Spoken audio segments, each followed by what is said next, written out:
Buenas noches, no sé si me escuchan.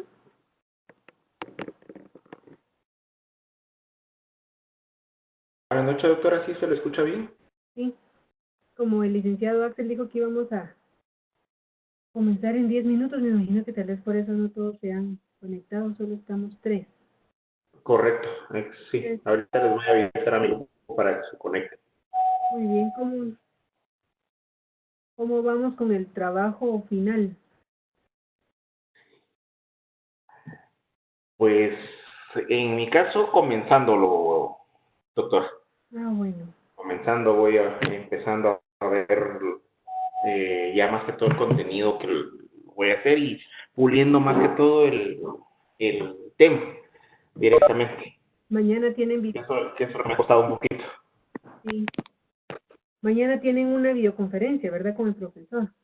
Sí, sí. Mañana a las 7 de la noche. Bueno, muy bien. Sí. Voy a poner en el foro que ya estamos listos. Ok, de acuerdo, doctor. Ahorita les aviso yo al grupo.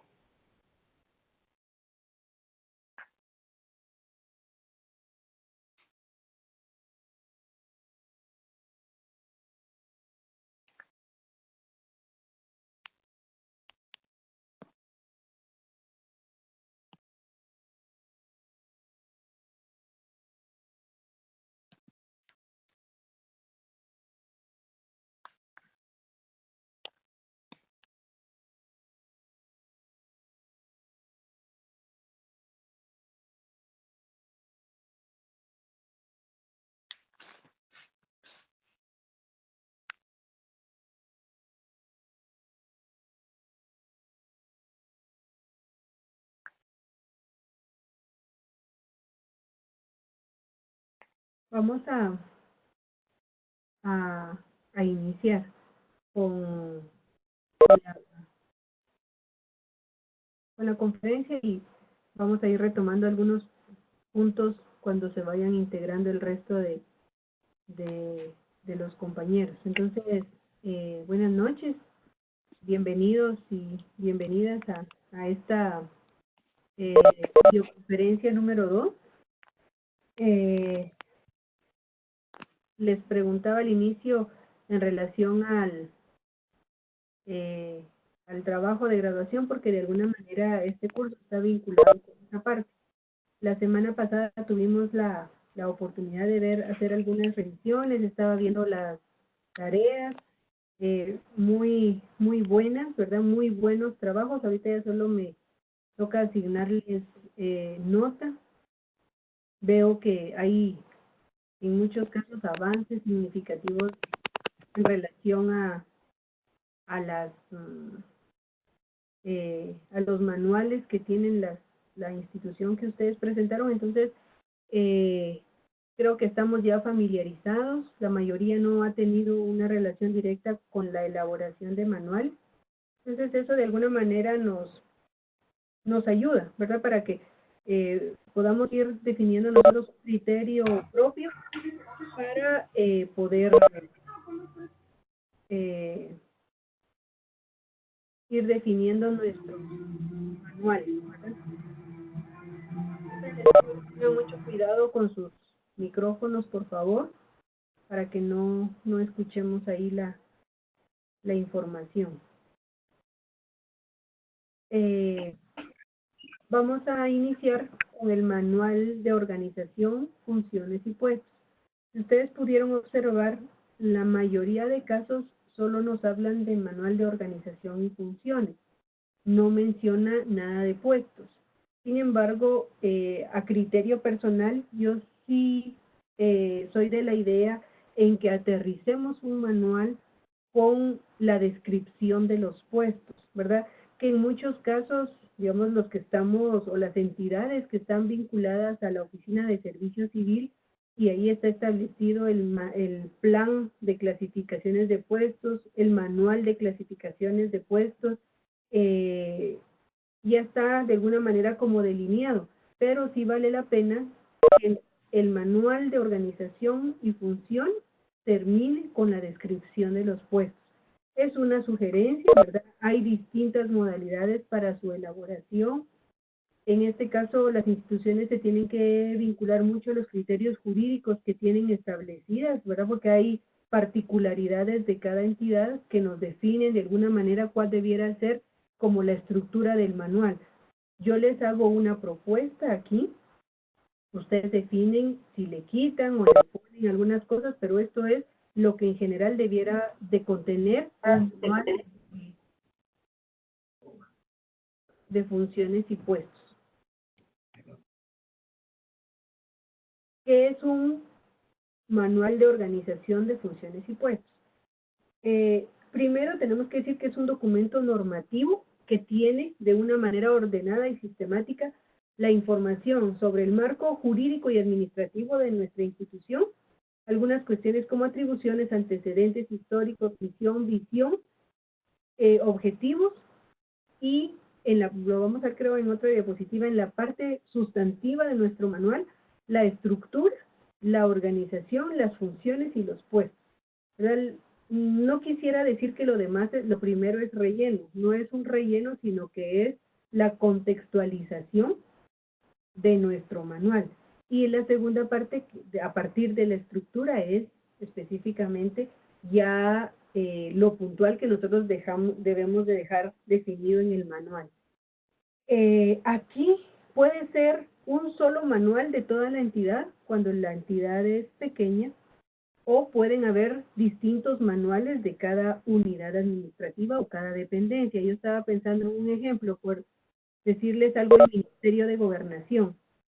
El Ministerio de Gobernación tiene a la Policía Nacional Civil, a Migración, al sistema penitenciario, que cada uno de ellos debiera de tener su propio manual o sus propios manuales de organización, funciones y puestos, porque su naturaleza es distinta en cada uno de ellos. Digamos, la policía tiene una función específica, el sistema penitenciario tiene otra función, entonces, ministerios tan grandes como el Ministerio de Salud, el Ministerio de Educación, el Ministerio de Gobernación, inclusive Relaciones Exteriores o algunos otros, es recomendable inclusive por cuestiones de orden, de que no existan confusiones, que tenga cada entidad sus propios manuales, ¿verdad? Porque si no, sería como absurdo que pensemos en un solo manual de organización, funciones y puestos del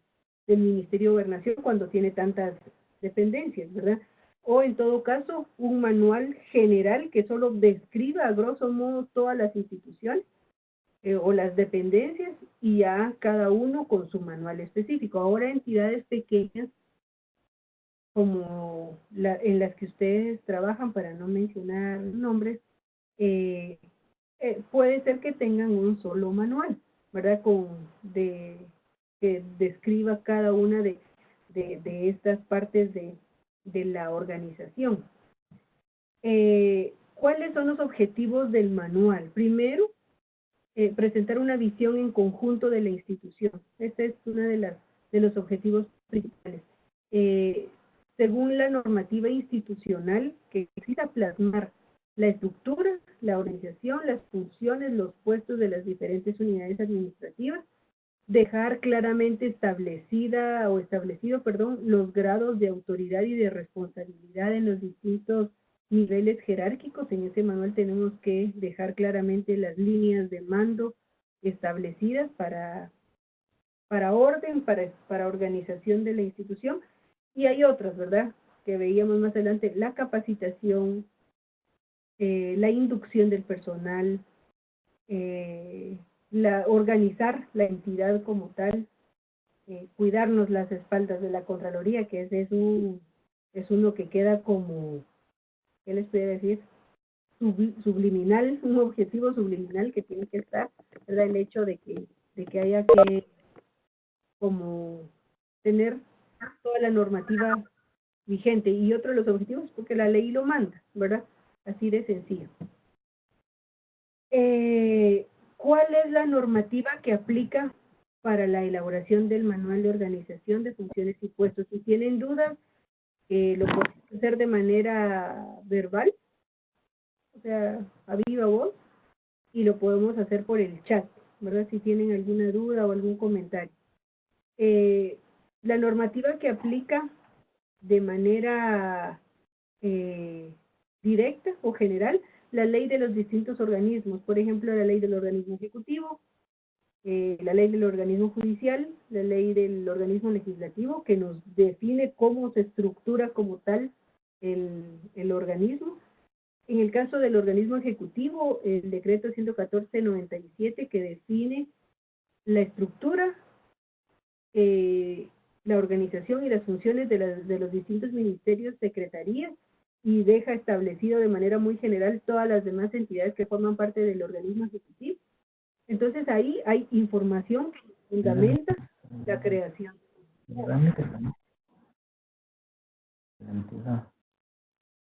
Y la normativa específica, que básicamente, digamos, específica para cada uno de los manuales, y eso lo tienen que tomar ustedes muy en cuenta, la ley orgánica de la institución y el reglamento de la ley orgánica de la institución. Son dos documentos que son fundamentales para este manual en particular. La ley orgánica de la institución, la que crea la entidad, y el reglamento, y sobre todo el reglamento, porque en el reglamento define la estructura y define la organización. Entonces, mucha de la información que tenemos que colocar en nuestro manual está ahí.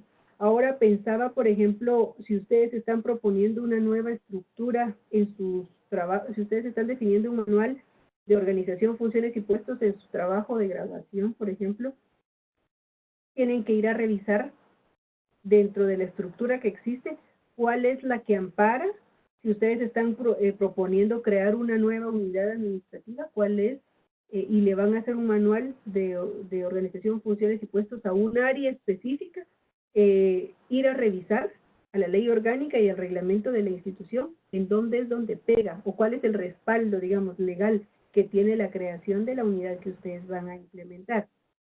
Y finalmente, las normas generales de control interno gubernamental de la Contraloría General de Cuentas, que se recuerdan que lo vimos, yo se los vuelvo a poner aquí, pero lo vimos en la clase pasada, habla de normas de aplicación general, donde dice en el numeral 1.10, que habla sobre los manuales de funciones y procedimientos. Habla de un manual de funciones y un manual de procedimientos. Y dice que la autoridad superior debe promover el que existan los manuales. Y en un párrafo siguiente dice que todos los jefes, directores o encargados de sección tienen la obligación de promover que se elabore, que se apruebe, que esté vigente y que se capacite sobre esos manuales. Entonces esa normativa también la tenemos que tener en cuenta. Y específicamente para este manual, en el numeral 2 de esas normas de la Contraloría, que son las normas aplicables a los sistemas de administración general, en el numeral 2.2 habla sobre la organización interna de las entidades. Y aquí pues yo les copié una parte, esto está en el documento de la semana. En el numeral 2.2 dice la organización interna de las entidades, a eso se refiere, dice todas las entidades públicas deben estar organizadas internamente de acuerdo con sus objetivos, su naturaleza, la naturaleza de sus actividades y las operaciones dentro del marco legal general y específico. Cada entidad pública mantendrá una organización interna acorde a las exigencias de la modernización del Estado. No dice que tengan que hacer un manual, pero ¿cuál es el documento donde nosotros definimos esta organización interna? Es el manual. ¿Verdad? O existe el reglamento de la ley orgánica, pero en un reglamento de la ley orgánica es como muy difícil, porque los cambios, algunos algunos no, van a la Secretaría de la General de la Presidencia, o son aprobados por la Presidencia de la República. Entonces, estar haciendo ajustes no vale la pena dejar como tan específico en el reglamento de la ley orgánica. Es en el manual, que es susceptible de hacer cambios y que lo aprueba una autoridad inmediata superior, digamos a nivel de un ministro o un director. Aquí es donde debemos dejar claramente definido esto que nos está pidiendo aquí la Contraloría. Y ahí mismo nos da como ciertos conceptos o características que son fundamentales para que tomemos en cuenta para nuestros manuales. Primero dice, aquí habla de principios, el principio de la unidad de mando.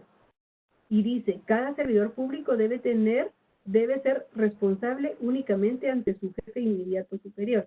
Y aquí a ustedes les va a dar risa, ¿va? Porque todo el mundo, en las instituciones, en muchos casos, todo el mundo da órdenes, todo el mundo cree que los demás son sus subalternos, pero la Contraloría dice que debe haber una unidad de mando, o sea, solo tenemos que atender instrucciones de un jefe inmediato superior, como lo establece la normativa.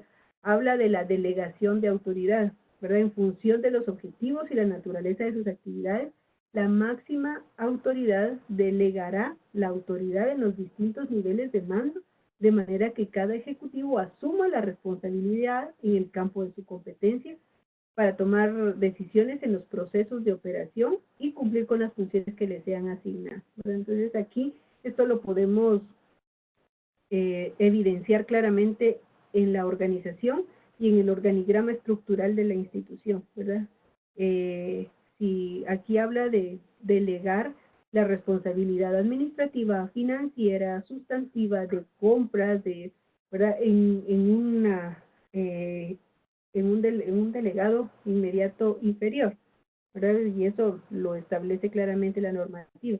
La asignación de funciones y responsabilidades para cada puesto de trabajo, y eso tiene que ver con la descripción de puestos que debemos de incluir, deben establecerse en forma clara y por escrito las funciones, y por escrito no significa que tenga que ser, porque alguien comentaba, no sé si era, que no la veo conectada allá, a Jacqueline, que mencionaba que mencionaba de que la parte de la digitalización, o sea, los manuales informáticos también, que son muy importantes, pero habla de que debe quedar por escrito las funciones y las responsabilidades, de tal manera que cada persona que desempeñe un puesto conozca el rol que le corresponde dentro de la organización interna. Y esto lo dice la Contraloría. Entonces, son elementos que debemos conocer y que tenemos que tener claro. Porque como digo, aparte de que sirve para nuestra buena gestión, como el tema de la auditoría es tan discrecional, ¿verdad? Que entonces, mire, conforme, y porque lo hemos visto, conforme los principios que establecen las normas de control interno, no sé qué, no está claramente definida la delegación de autoridad, porque no cuentan con organigrama, tal cosa, y ahí van las grandes multas para todos, ¿verdad? Entonces, tenemos que tomar muy en cuenta esta parte, y me da pena porque no me gusta como asustar a la gente y como echarles encima a la Contraloría, pero tomemos en cuenta esta parte porque sí es necesario que se tome en cuenta, ¿verdad?, para la elaboración de nuestros documentos. Habla de líneas de comunicación que se deben establecer y mantener líneas definidas y recíprocas de comunicación en todos los niveles y entre las diferentes unidades administrativas. Y la parte de la supervisión, ¿verdad?, que tiene que ver con los distintos niveles de supervisión como una herramienta gerencial para el seguimiento y control de las operaciones, ¿verdad?, para identificar riesgos y tomar decisiones para lograr la eficiencia y la calidad de los procesos. Esto es lo que nos dice la Contraloría de Cuentas en relación a la estructura o a la organización interna de las diferentes entidades. ¿Hay alguna idea aquí o algún comentario? La experiencia de ustedes cuenta mucho también, y así descanso un ratito de hablar. No hay comentarios. O no están conectados. Doctora, buenas noches. Buenas noches. Mire, con una pregunta, porque digamos, yo entiendo bien los contenidos, la orientación que se está planteando, como al principio esa parte que contextualiza el manual, etcétera, pero ¿hay alguna estructura o algún planteamiento oficial para poder trabajar en ellos? ¿O es, digamos, o nos plantea los criterios y cada organización establece su formato, su estructura, cuestiones que realmente debe llevar o no? ¿O cómo es en la realidad, digamos, este tema? ¿No hay alguna regla generalizada para el Estado? ¿Debería haber? ¿Cómo evalúa usted, doctora, esa parte? Fíjese que no hay, digamos, un formato que diga, este es el formato para la elaboración de los manuales, no existe. Digamos, cada entidad, a partir de la propia experiencia y de la forma en que la Contraloría va evaluando, entonces es como se le van asignando los rubros o los componentes que debe tener el manual. Pero, y digamos, por otro lado, una entidad que sí tiene la potestad para eso porque es la entidad rectora del fortalecimiento institucional, la que operativiza en instrumentos administrativos todo lo que está establecido en la ley, por lo menos en el mandato eso dice, que es el INAP. Tiene una dirección que se llama Dirección de Investigación y Asesoría Administrativa. Entonces, de ahí, y yo lo coloqué ahí en el documento de la semana, de ahí es donde sacamos esta guía, a partir de la experiencia del INAP en asesorar a las instituciones para la elaboración de sus manuales, porque tiene casi 40 años de existencia la entidad y con mucha experiencia en asesoría a las instituciones para la elaboración de sus manuales, pero no existe, digamos, el INAP podría tener la potestad de decir, miren, con un aval, digamos, para el organismo ejecutivo, donde dijera, mire, estos son los formatos, y conforme esto podemos hacerlo, pero no está establecido así, a diferencia de Colombia, por ejemplo, ¿verdad? Colombia tiene una unidad, la Secretaría de la Función Pública, que se encarga de esta parte de asesorar a las instituciones, y como ellos tienen un mandato legal que obliga a las instituciones a implementar sistemas de gestión de la calidad, y eso está amarrado con la Contraloría de Cuentas de allá, entonces, digamos, ellos sí tienen como formatos y sistemas para toda esta parte, pero nosotros estamos todavía atrasados. Entonces, lo que hacemos es recomendarles según el criterio del consultor o del asesor, la mejor estructura para la elaboración de sus manuales, ¿verdad? Lamentablemente no hay, ¿verdad? Pero sí debiera haber, por temas de controles inclusive, ¿verdad? Y de mejora de la calidad y lo que veíamos en la clase anterior, transparencia, rendición de cuentas, reglas claras, ¿verdad? Toda esa parte. Entonces, digamos, los componentes, no sé si le atendí su pregunta. Sí, doctora, muchas gracias. De hecho, yo le preguntaba esto porque a mí me genera la inquietud también, digamos, el hecho de tener una estructura unificada, digamos, ¿verdad? Para este tipo de planteamientos, también podría, en algún caso, generar la posibilidad de un sistema de evaluación de desempeño basado en el puesto. Si eso pudiera estar, de hecho, en línea, por ejemplo, ¿verdad? En un sistema, sería una cuestión maravillosa para poder evaluar el desempeño del empleado y de las instituciones, ¿verdad? Ajá. Sí, imagínense, eso sería lo ideal, ¿verdad? Porque está sistematizado a nivel general todo, pero lamentablemente no está establecido de esa manera, ¿verdad? Entonces, en función de ahora de los componentes generales, yo le puse aquí componentes generales porque el manual debiera estar dividido en dos. Una parte descriptiva o informativa, que era lo que les decía, la contextualización del manual, y una parte sustantiva. ¿Qué es lo que contiene la parte descriptiva?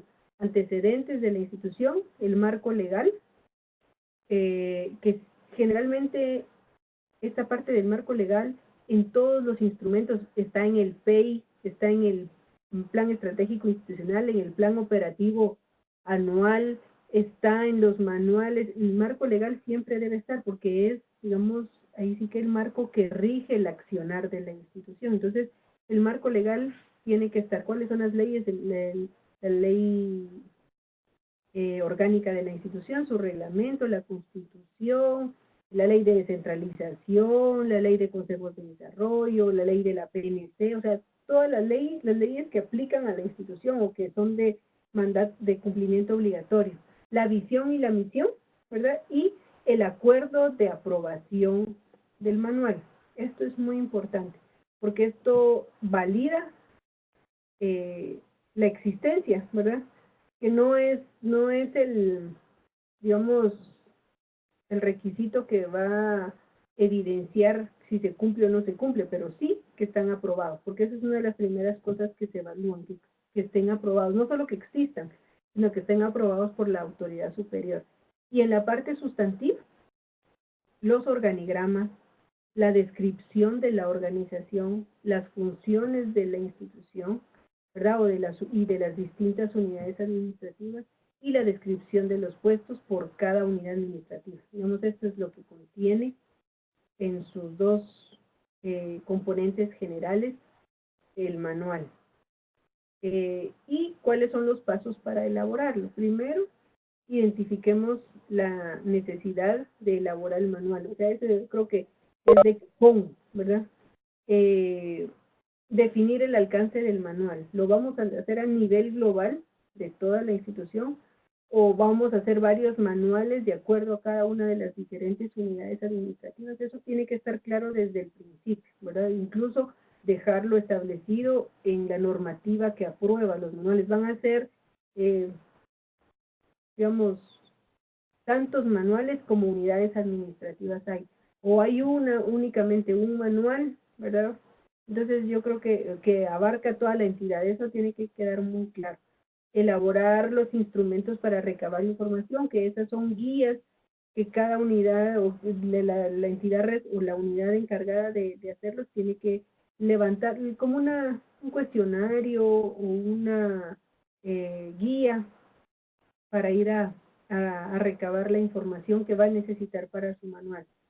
Recopilar la información, que aquí básicamente estamos hablando de la normativa, de los distintos puestos, ir a recursos humanos a ver cuáles son los puestos que tiene asignada cada unidad administrativa, tal vez no tanto el salario, porque no sé si hasta ahí, eso no va en el manual, pero sí los distintos puestos, los distintos cargos, en la parte financiera también, no para poner el salario de los honorarios de las personas, sino para tener la información global de la estructura presupuestaria, cómo está definida y dónde van los puestos. Eso también es importante conocerlo. Analizar y procesar la información, redactar la primera versión del manual, ¿verdad? Un primer borrador. Un paso 7 sería elaborar y presentar la versión final. Bueno, hay que redactar esta primera versión y someterla a consideración de las autoridades para que hagan una revisión. Generalmente pasa por el departamento jurídico, pasa por recursos humanos, pasa por financiero para que revisen el manual. De ahí se elabora ya la versión final y el acuerdo de aprobación del manual. Y en el acuerdo de elaboración o de aprobación, perdón, del manual tiene que quedar claramente establecido quién es la unidad responsable de que se cumpla lo que ahí está establecido, porque generalmente no lo ponen, porque nadie quiere hacerse responsable, porque lo estuvieron comentando ustedes en el foro, que no sirve de nada que los manuales estén ahí si están obsoletos. Por eso es que yo creo que Rodrigo decía que había que revisarlos anualmente para que realmente tengan la función que deben tener. Una vez elaborado el documento y que esté firmado por la autoridad competente con el sello de la institución o dependencia correspondiente, y eso también, disculpen, lo ponemos así tal cual porque la experiencia nos ha dicho que porque no tiene sello, aunque esté la firma, pero como no tiene sello no es válido, y eso funciona en la administración pública, ¿verdad? Son los rezagos de nuestra administración desde la colonia, que todo tiene que ir sellado, así como lo hacía la corona española, ¿verdad? Actualmente eso será, tiene que estar firmado y sellado. Eso hay que tomarlo en cuenta. Y distribuir una copia a todas las unidades administrativas y capacitar, ¿verdad? Y de ahí un paso 12, que no lo coloqué aquí, pero tiene que ver con la revisión permanente, anual, o cuando hayan cambios a la normativa este manual, ¿verdad? Esos son los distintos pasos desde que se identifica hasta que la mejora, ¿verdad? La mejora continua. Y de ahí, ¿qué es lo que conlleva el manual? Yo creo que ayer preguntaban en el chat dónde está la guía. No sé si lograron ver que la guía, donde está la estructura del manual, está dentro del documento. Básicamente el documento está conformado por donde explica cuál es la estructura o propone una estructura del manual y define qué es lo que hay que ir poniendo en cada una de esas partes. Esa es la tarea para esta semana. ¿Verdad? Quienes están planificando que en su trabajo de graduación van a hacer un manual, de una vez trabajen. Aunque no esté tan claro todavía, porque hasta ahorita están comenzando su trabajo de graduación, pero vayan delineando cosas, ¿verdad? Para que no sea por gusto, porque esta es la idea del curso, que no sea por gusto ir trabajando. Entonces, si ustedes tienen en mente que su propuesta va a ser un manual de organización, funciones y puestos, vayan ya delineando eso y me lo hacen ver. Mire, yo estoy trabajando tal cosa, estoy trabajando una reestructura de la unidad en la que estoy y creo que o mi análisis va en la línea de hacer un MOF, entonces me lo hacen ver en el trabajo y vamos avanzando en esa parte, ¿verdad? Como les digo, la idea es facilitarles para el otro curso. ¿Cuáles son los componentes? Primero, una carátula que tiene que llevar el logo de la institución, esto es muy importante, con todos los formalismos de la administración pública. Quienes no trabajan en la administración pública me imagino que han de decir, pero así es, ¿verdad? Así funciona. El logo de la entidad, el nombre, y como aquí tiene que ver también el nombre del ministerio y la unidad administrativa, si es un manual específico, ¿verdad? Si es un manual de una unidad administrativa, no de todo el ministerio. El nombre del documento, que es Manual de Organización, Funciones y Puestos, y un cajetín que tiene que, los que tienen sistema de gestión de calidad saben perfectamente, cuando hablamos del cajetín, tiene que llevar quién lo elaboró, quién lo revisó, quién lo autorizó, las fechas y los nombres correspondientes de las personas. Eso va en el cajetín que va abajo del manual. Debe llevar un contenido o un índice. Debe llevar seguidamente el acuerdo de aprobación. En algunos casos el acuerdo de aprobación va ahí, digamos, al inicio, o algunos casos lo ponen al final, pero generalmente se pone al inicio como para evidenciar que ese documento tiene un respaldo. Que puede ser un acuerdo ministerial, un acuerdo de dirección, de gerencia, de secretaría, etcétera, ¿verdad? El documento legal que avale la existencia de este manual.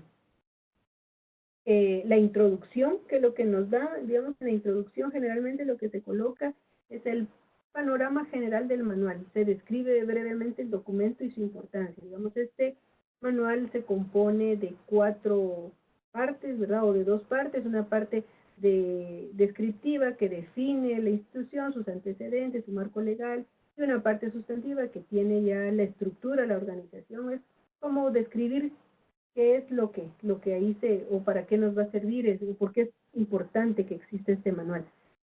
Aquí aparecen los objetivos del manual, ¿verdad? No de la institución, porque más abajo están los objetivos de la institución, pero en este caso es, ¿cuál es el objetivo? O uno del manual, dar a conocer la estructura, la organización, las funciones, los puestos de la entidad, ¿verdad? Para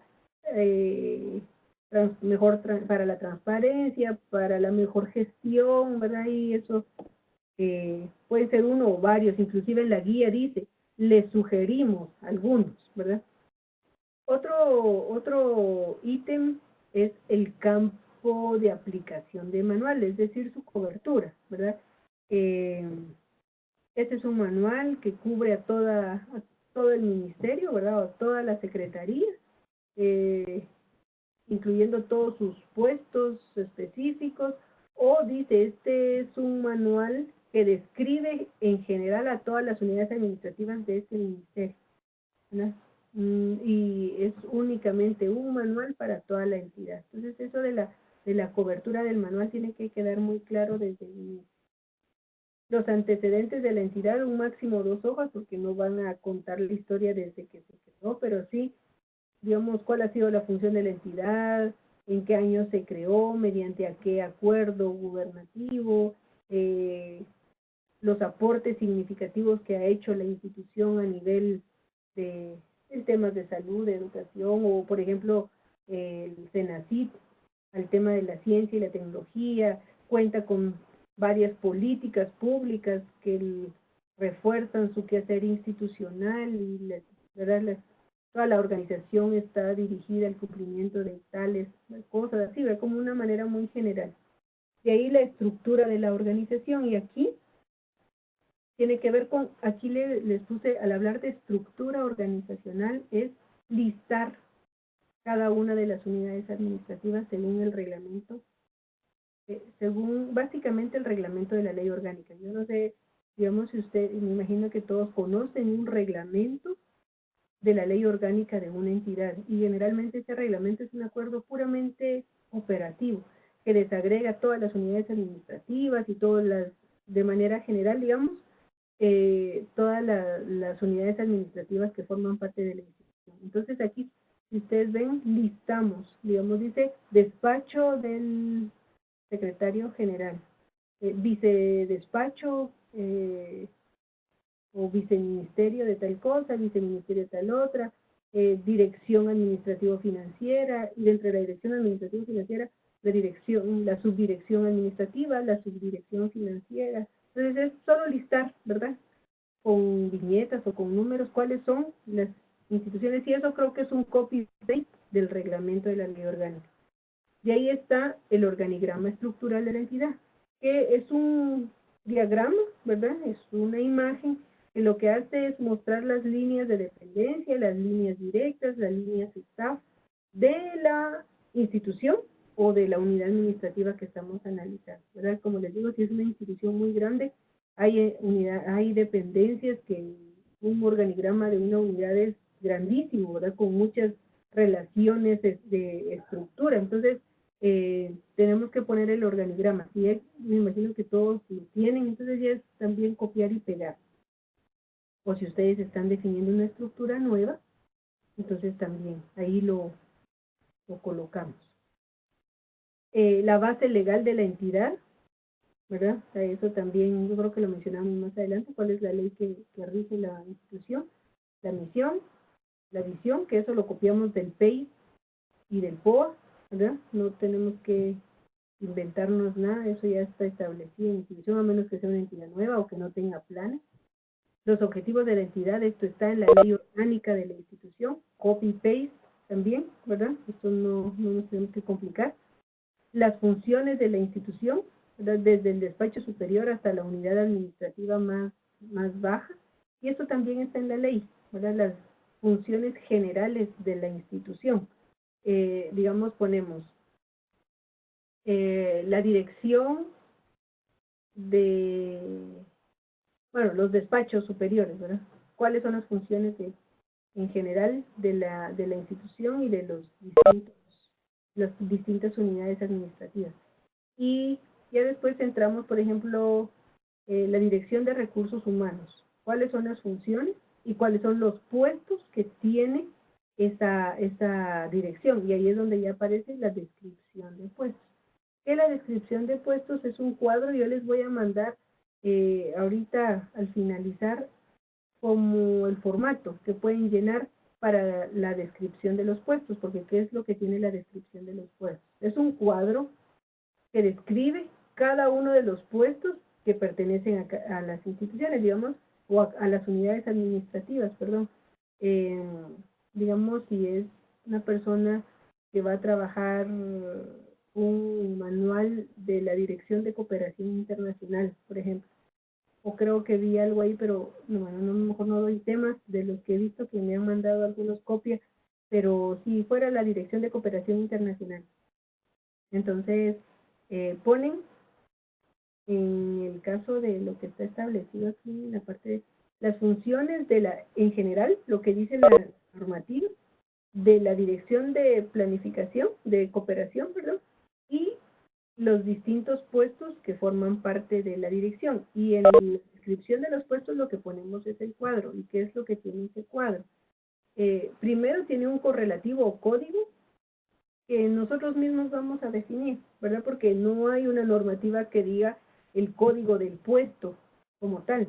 Pero si nosotros, digamos, si es un manual institucional, pues desde el 001, que es el ministro de la administración, ¿verdad? El ministro, vamos definiendo porque hay que describir todos y cada uno de los puestos. El nombre del puesto nominal, y aquí hago la acotación muy puntual, porque quienes trabajan en la administración pública saben que hay un puesto nominal, hay un puesto y hay un cargo. ¿Cuáles son? ¿Alguien sabe cuál es la diferencia entre puesto y cargo? Que me pueda decir, de acuerdo a su experiencia. ¿Qué diferencia hay entre puesto y cargo? ¿No saben? ¿O no han tenido la posibilidad de hacer esa distinción?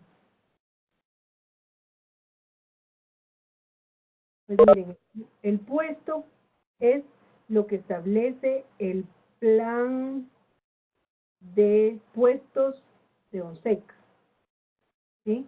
Digamos, profesional 1, ese es el puesto nominal. Profesional 2, secretaria técnica 1, secretaria o director técnico 1, director técnico 2, director técnico 3, ese es el puesto, tal y como está establecida en la nómina de recursos humanos. Y por otro lado, el nombre funcional del puesto, que es el cargo. No sé si me explico. Digamos, un puesto nominal del ministro de Gobernación es director técnico 5, no sé si existe, pero es el puesto más alto, director técnico 5, y su puesto funcional es ministro de Gobernación. El director de recursos humanos, su puesto es director técnico 1. Y su cargo es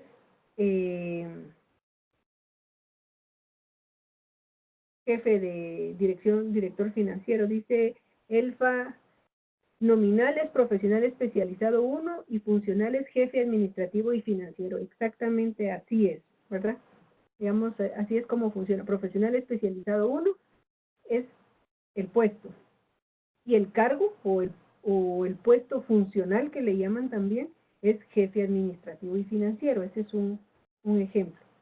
De ahí está el nombre del jefe inmediato, pues no necesariamente el nombre, sino que aquí hay que poner el puesto. Digamos, en este caso, si yo soy, digamos, el jefe administrativo o el director administrativo, mi jefe inmediato es el director administrativo y financiero.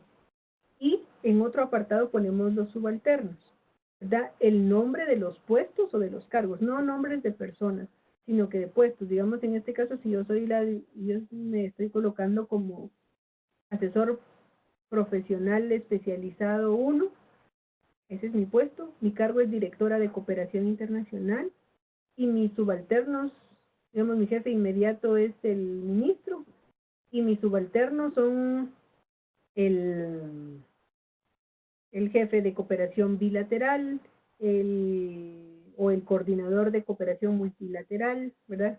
Así es como hay que ir poniéndolos.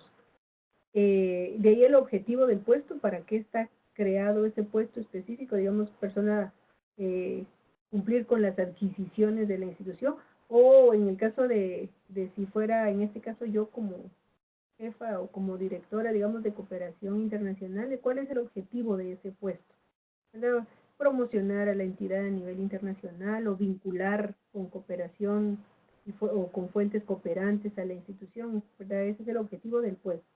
Las funciones y atribuciones principales, entonces ahí es un chorro de funciones específicas que le competen atender a la persona.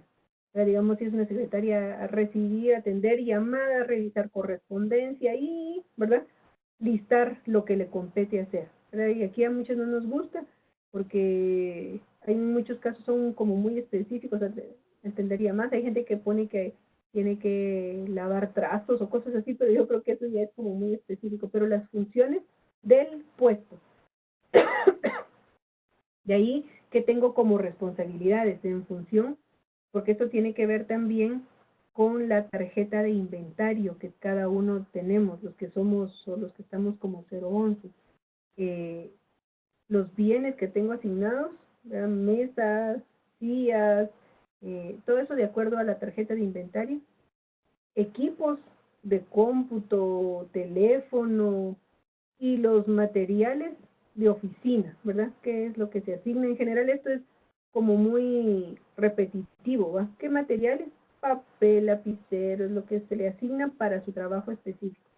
De ahí está el tema de las condiciones de trabajo, y aquí ya no especifiqué, pero cuando hablamos de las condiciones de trabajo, según la guía que yo les presenté, nos estamos refiriendo específicamente a, lo tengo aquí como más explícito, las condiciones de trabajo es el lugar de trabajo, en donde se va a desarrollar el trabajo, y las condiciones que debe tener, por ejemplo, la limpieza, el orden, la iluminación, en función, digamos, cuando hay puestos que son como muy específicos, que tienen que ver con todo lo de salud y seguridad ocupacional, está muy vinculado con esta parte. La jornada de trabajo, digamos, el puesto, tiene que estar de 8 a 5 de la tarde, los horarios que están establecidos. Los riesgos, ¿verdad? Los factores que condicionan la salud, la seguridad y el bienestar de los trabajadores de una institución, por ejemplo, las personas que trabajan con guillotinas, toda esa parte hay que dejarlo establecido, que ese puesto tiene esos riesgos. Los esfuerzos, ¿verdad? Que, digamos, en este caso, habla de dos tipos de esfuerzo, mental y físico, y es, por ejemplo, una persona que está en el área de limpieza, pues su esfuerzo es más físico, ¿verdad? Por el trabajo que le corresponde hacer sin menospreciar, ¿sí? Pero en el caso de un asesor jurídico, su trabajo es más mental, ¿verdad? Entonces hay que poner en porcentaje si tiene un 80% físico, y eso es también, son sugerencias, ¿verdad? De repente es demasiado específico.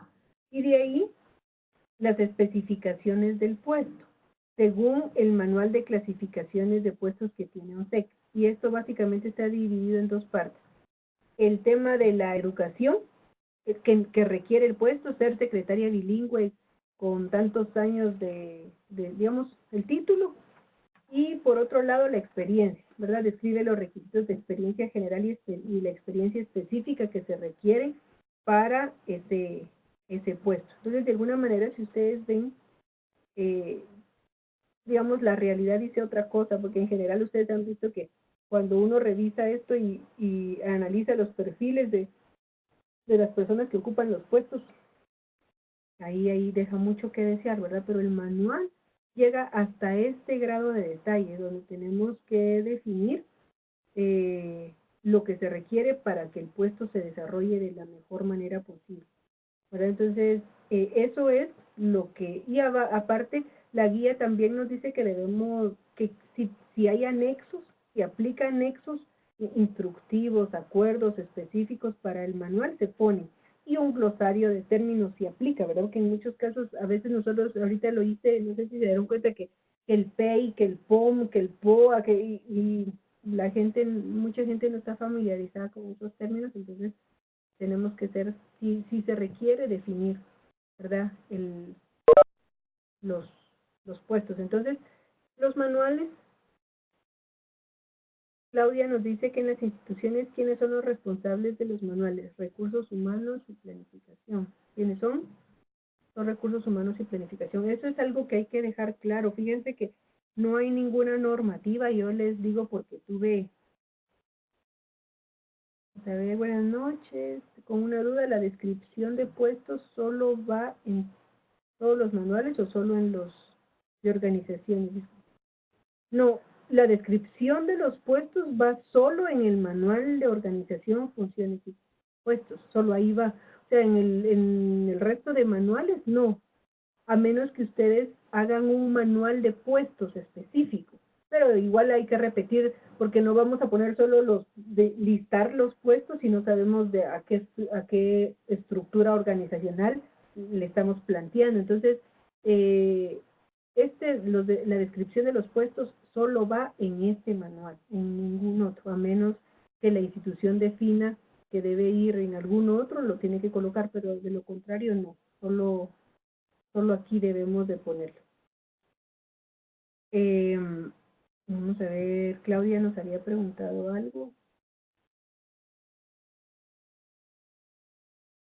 Solo déjenme ver. Claudia decía que ¿quién debe ser la unidad responsable? Miren, no hay, yo hasta la fecha, y se los digo porque yo tuve hallazgos por eso, no hay, no hay ninguna normativa que diga quién es el responsable de los manuales, y por eso en el acuerdo de creación o en el acuerdo de aprobación del manual tiene que quedar muy claro quién. Generalmente es recursos humanos, en algunas otras instituciones es planificación, porque tienen una entidad de, ¿cómo es que le llaman? De métodos, que es la que se encarga de organización y métodos, que es la que se encarga de hacer los manuales. En muchos casos, estas instituciones, estas unidades administrativas son las que se encargan, pero sí debe quedar muy claro para evitar problemas, ¿verdad? Digamos, yo trabajaba en el INAP, y yo como una dirección sustantiva, digamos,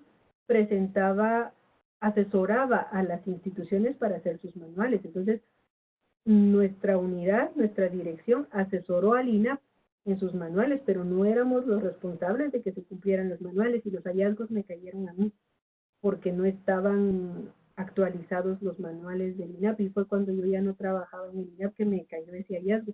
Pero en realidad no encontré una normativa y tuve que quedarme con el hallazgo porque no me lo pude quitar, porque ustedes saben cómo funciona eso, y me da mucha pena decirlo, pero así funciona, ¿verdad? Por eso todo tiene que quedar muy claro, y a veces a mucha gente le conviene que quede ambiguo para poder, como decimos vulgarmente, zafar bulto en estas cosas, pero quienes somos los responsables de que la institución funcione de la mejor manera tiene que quedar muy claro, porque entonces las responsabilidades caen sobre la persona responsable, y vamos a tener el cuidado de estar permanentemente viendo que aprueben, viendo que se cumpla con lo que está establecido, porque a mí me cayó el hallazgo,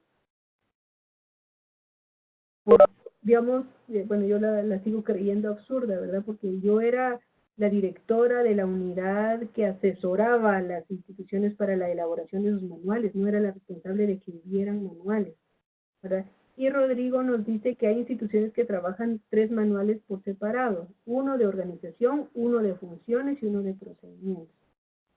Es posible que funcionen así.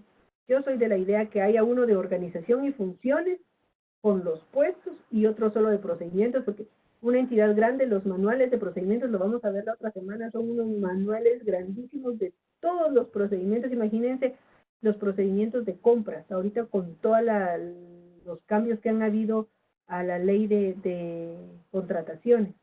Entonces, digamos, yo soy de la idea que la estructura, la organización y las funciones por un lado, y por otro lado todos los procesos y los procedimientos, ¿verdad? Pero hay instituciones que así funcionan, y como hablaba hace un momento Omar, debiera haber una cuestión como muy estandarizada, pero no existe. Y ahí es donde se dan las confusiones, la mala gestión en muchos casos.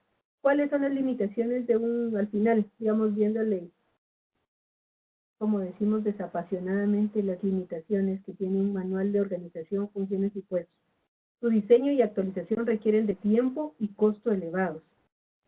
Mucho tiempo, mucho trabajo, ¿verdad? Y eso implica costos, ¿verdad? Aunque haya una unidad administrativa que se encargue de eso, es un costo que si se cuantifica es bastante caro porque requiere mucho trabajo. Otra de las limitaciones es que su rigidez y formalidad limita la iniciativa de los empleados en muchas ocasiones. Eso también es cierto, porque no sé si les ha pasado, bueno, a mí me corresponde, la gente me corresponde hacer esto, entonces no doy más. No me quedo una hora más porque eso implica otra cosa que no está establecida aquí. Entonces, eso también en muchos casos limita, ¿verdad? Y respalda a mucha gente que tampoco le gusta trabajar. Su amplitud, los instructivos de procedimientos deben llevar esta estructura también. En los instructivos de procedimientos, perdón. No le entiendo. Cuando veamos el manual de normas y procedimientos, vamos a ver específicamente, casi lleva esta estructura, pero ya varía cuando hablamos de definir claramente los procesos y los procedimientos de la institución o de cada unidad administrativa. Pero sí, más o menos lleva esta misma estructura. Otra de las limitaciones es que su amplitud de contenido puede ocasionar confusiones, interpretaciones erróneas e incluso resistencia al uso. Pero ustedes ya me contarán su experiencia en relación a esto. Suele pasar. Exigen una permanente actualización, dado que la pérdida de vigencia de su contenido acarrea su total inutilidad. Alguien me pregunta, Olga me dice que si el manual requerido esta semana en la plataforma debe presentarse el domingo. Sí debe presentarse el domingo. Por eso, yo como les digo, digamos, hay que buscar la información y no hagan más de 5 puestos, ¿verdad? Ahora, si la unidad administrativa o lo que ustedes están analizando o quieren proponer solo tiene 3 puestos, pues solo definan 3 puestos, pero mucha de esta información ya está, incluso si hay manuales ya establecidos, si ustedes van a proponer un manual para una unidad específica, hay muchas cosas que ya están en el manual general de la institución, ¿sí? No es la solución a todos los problemas administrativos el manual, ¿verdad? Si bien constituye un instrumento que puede propiciar ya no sé qué más decía aquí, pero es un instrumento que propicia el orden, la organización, pero si es un documento que está ahí dormido, no nos sirve de nada, ¿verdad? No es la solución a todos los problemas administrativos. Entonces, preguntas.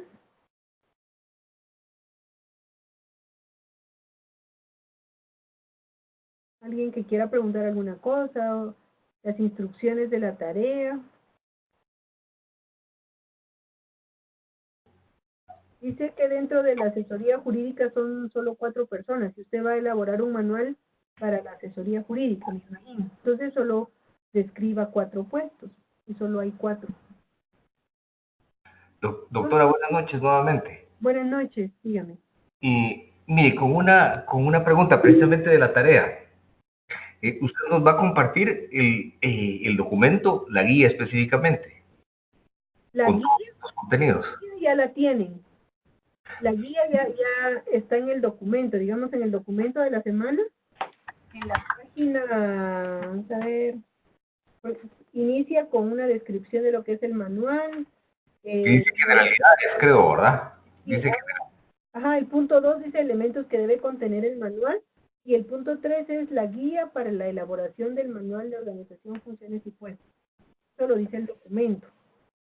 Correcto. Ajá. Entonces lo que les voy a trasladar es como el formato para ir vaciando la información. Donde está el cuadro de la descripción específica de los puestos, que creo que eso es lo que nos lleva un poquito más de tiempo.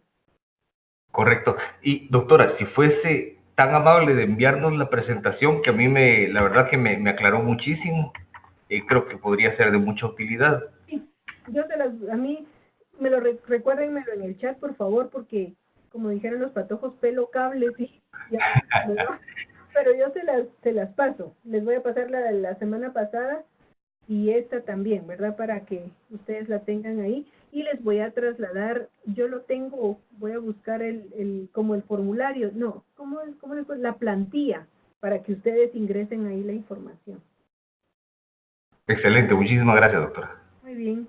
No sé si hay alguna otra duda, comentario, sugerencia, reproche, si quieren. Aquí estoy para que me puedan hablar. ¿Estamos? Ahí estamos, doctora. Le estaremos molestando en estos días seguramente para resolver dudas. No se preocupen, ahí estoy, ¿verdad? Y, miren, no entendemos cómo, ayúdenos con tal cosa o denos más tiempo, aunque se nos va a juntar con el de la otra. Muchas gracias, doctora. Pero ahí estamos.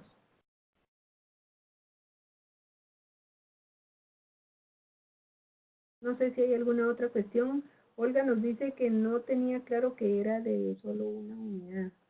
Sí, digamos, ahorita para ejercicio no nos vamos a poner a hacer el manual de una entidad, hagamos solo el de una unidad administrativa. Y si ustedes, como les digo, tienen planificado